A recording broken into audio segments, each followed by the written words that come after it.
500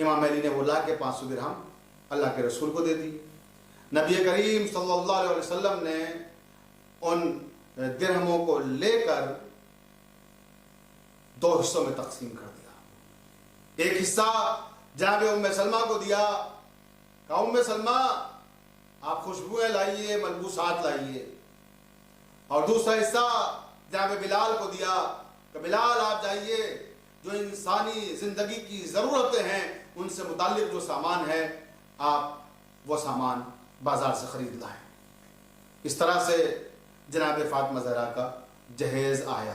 اس مرحلے پر ایک جملہ اپنے سننے والوں سے کہنا چاہوں گا کہ جو حضرات جہیز کا مطالبہ کرتے ہیں انہیں چاہیے کہ پہلے مہر کی رقم ادا کر دیں، اس کے بعد جتنا چاہے جہیز لیں، کیونکہ مہر کی رقم ہی سے جہیز آتا ہے.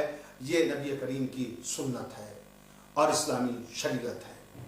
لیکن یہاں بس اب دامن وقت پہ گنجائش نہیں ہے، بات کو تمام کر رہا ہوں کہ جناب سیدہ کا عقد امام علی کے ساتھ ہو گیا.